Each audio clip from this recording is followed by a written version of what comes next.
Dear Team Salvato, okay, this is gonna be a really long one, so let's just get to it right now! Today, we're talking about Doki Doki Literature Club Plus's main story, the main new information that this update to the game added to the Doki Doki Literature Club lore, its implication for us in our real lives, and all the science behind it, and that is, to put it simply, we're going to answer one single question. Are you, in real life, living inside of a simulation? Are we living in a fictional virtual reality created by someone else in some hyper-dimensional computer lab? Let's find out! Now, if you're only vaguely aware of Doki Doki Literature Club, or haven't played it in a while, or didn't play the new edition, you may be wondering why it is that I'm even asking this question, but it is actually key to the main story of Doki Doki Literature Club. So, I think, for all of our sakes, we're gonna have to go over a brief summary of the Doki Doki Literature. God, that is such a long title, but I hate saying DDLC. It's 1, 2, 3, 4 syllables. Okay, from now on, we're just gonna call it Doki Doki. Is that all right with you? Because honestly, I don't care. Time for lore. Let's go. Story summary mode activate.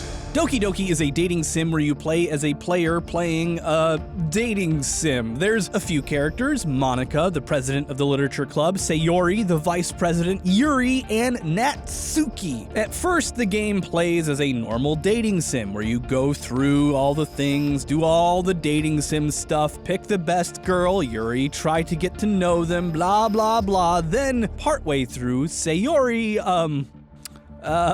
Sayori does a thing that post-2018 YouTube really doesn't like. So, anyway, a bad thing happens and you restart the game and Sayori is deleted from the game and things start to glitch out all the way to the moon and back. With this second playthrough, Yuri monopolizes the protagonist's time and then,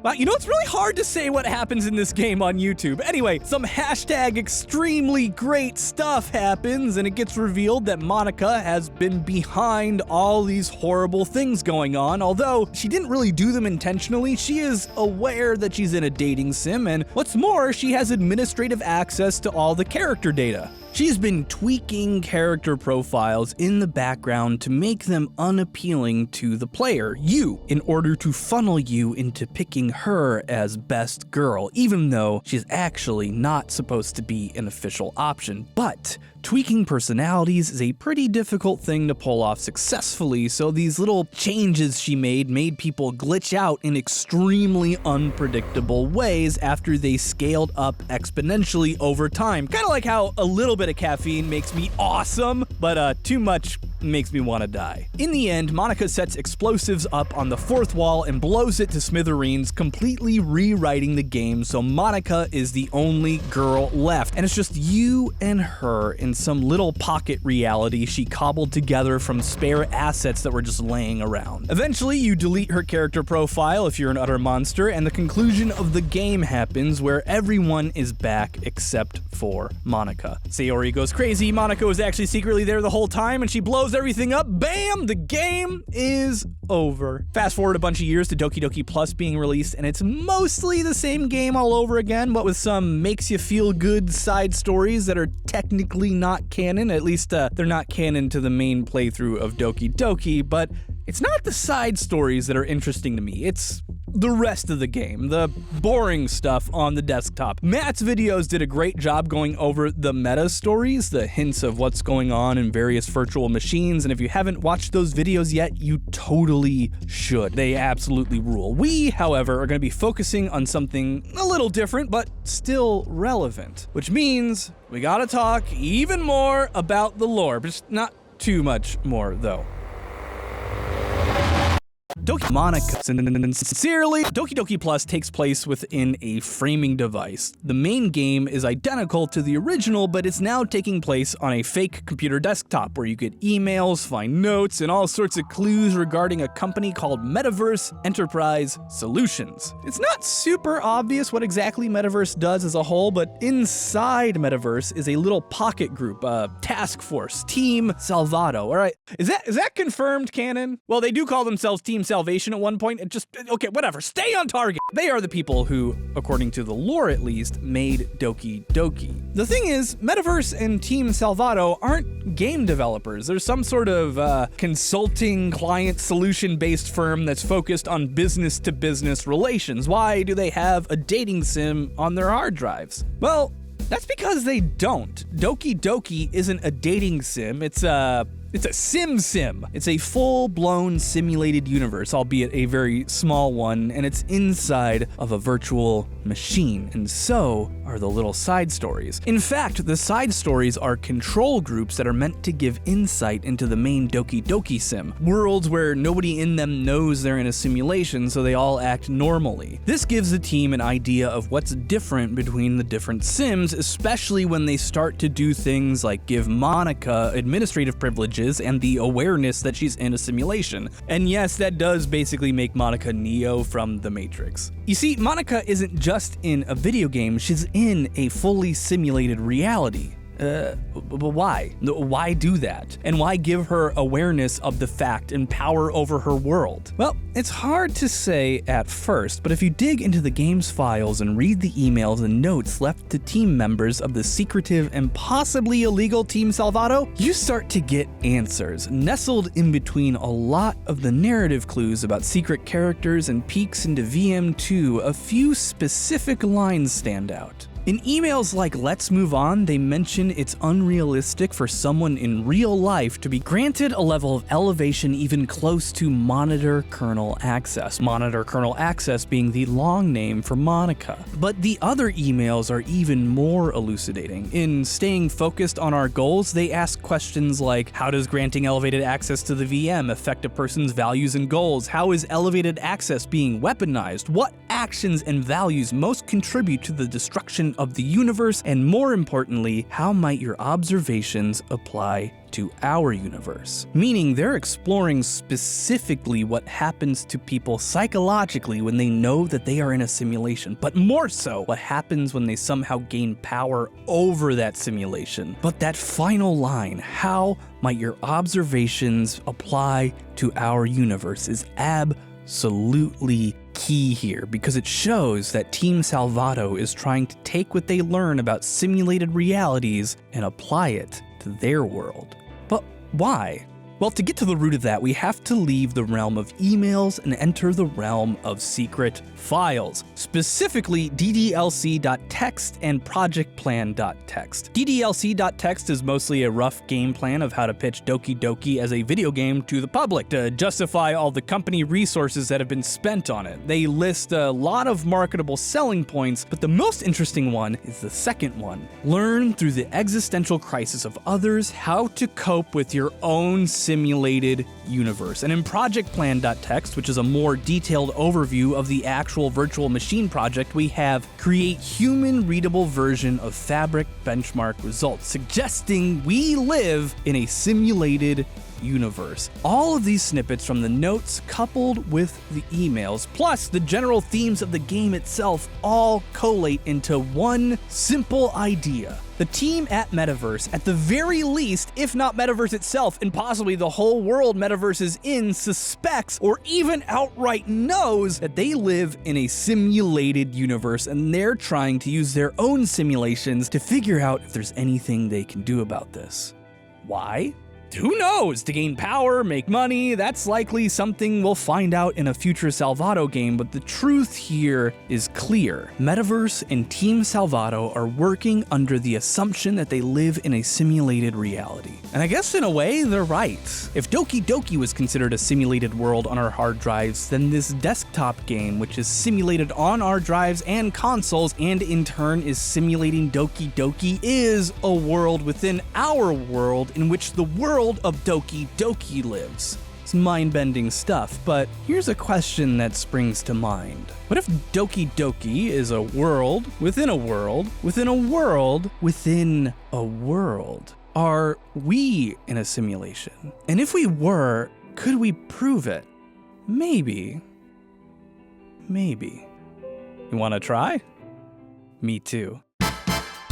Why are questions like this even worth asking? Well, I'll weigh in at the very end with my opinion, but the nature of reality is something that philosophers wrestled with since well before the times of Plato and Aristotle, which was important at the time because philosophy and science were just kind of, they were the same thing at the time, so the nature of what stuff actually is kind of worth considering. Parmenides was probably one of the first major people to ask this question, mainly trying to figure out what something was versus what its qualities were. Fun fact, it's within his work where we get the word substance. You see, you can have a piece of wood, right? And that wood can be hot, it can be cold, it can be wet. These are the qualities of the wood, but they don't make wood wood. Wood is the substance independent from its qualities like temperature. Substance, literally something which stands beneath the properties. Substance. And I had a bunch of other cool stuff to put here about the history of thinking we might be living within a simulation, but I'm already short on time, so if you want to read the entire write-up a friend of mine from high school who studied philosophy did, there is a link of his entire diatribe in the description below, and it is super neat stuff. The long and short of it is that philosophers question for hundreds and thousands of years whether what we're experiencing before us is actually real or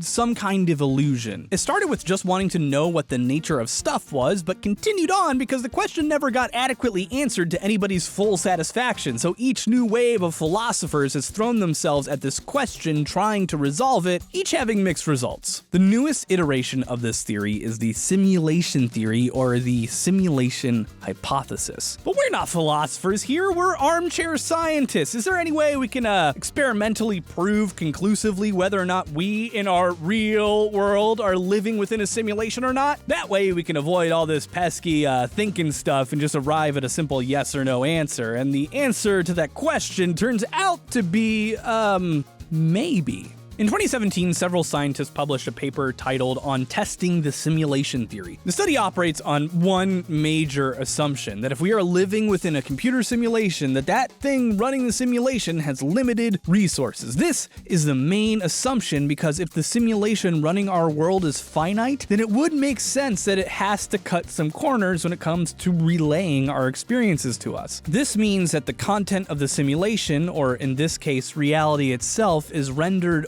only when it's needed, when it's going to be observed by us. It also presumes that detecting the simulation would itself be something that would be a computation performed by the simulation. This is a pretty long paper and I can't get into all of it, so let's fast forward to the test, which sets out to specifically test two things. Test the moment of rendering the simulation and exploit conflicting requirements of logical consistency, preservation, and detection avoidance to force the virtual reality rendering engine to create discontinuities in its rendering or produce a measurable signature event within our reality that indicates that our reality must be simulated.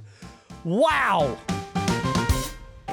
Their main method is to use the which way experiment, which, okay, let's go over that in its most simplistic form. The which way experiment is a variation on the dual slit experiment, which itself is a demonstration of wave-particle duality in quantum mechanics, and it's surprisingly simple. You take a laser, you put it right here. You take a screen, you put that right here. And in between them, you put a big old flat piece of something that's totally opaque, save for two slits cut within it. And then you turn the laser on and bam! You get some science! What you actually get is this weird pattern on the screen.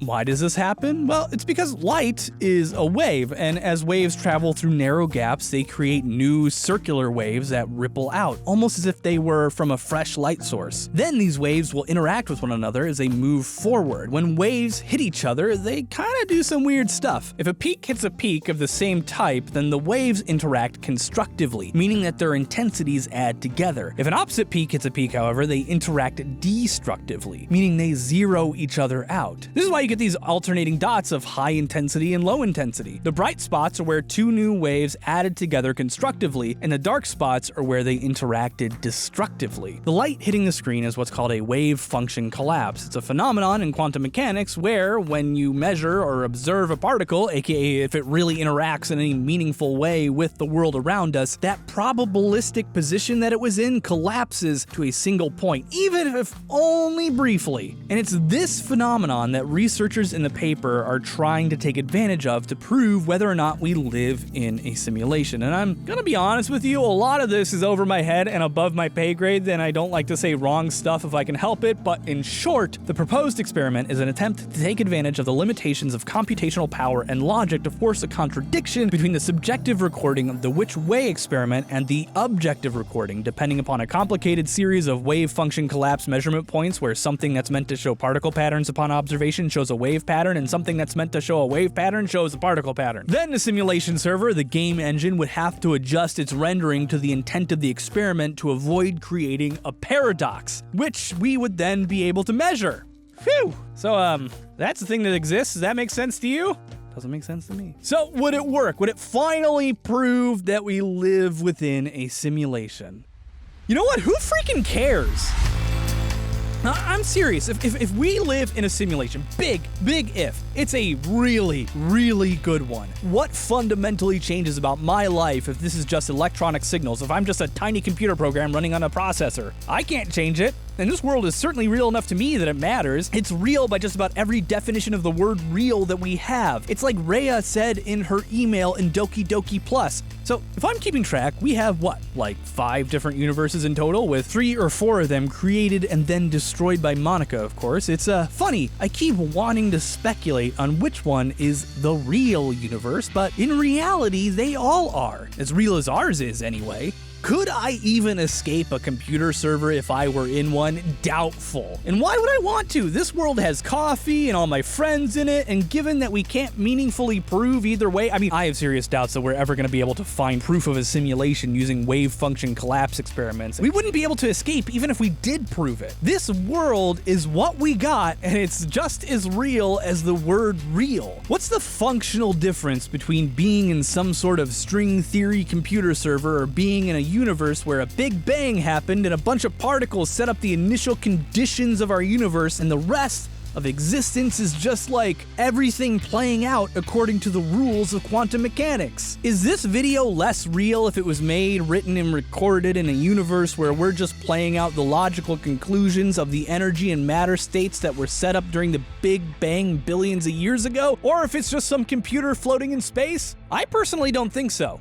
Oh, and also, before I go, there was an entire email in the game devoted to arguing about the ethics of the simulated realities and the deletion and mistreatment of Monika and her friends. You know, if this video does well and you like it, I have one almost ready that talks about the ethics of how we treat artificial intelligences. So, if you want to see that, just like, watch this video 5 times in a row, like, subscribe, and explain in the comments how I messed up explaining the double slit experiment. Sincerely, Austin.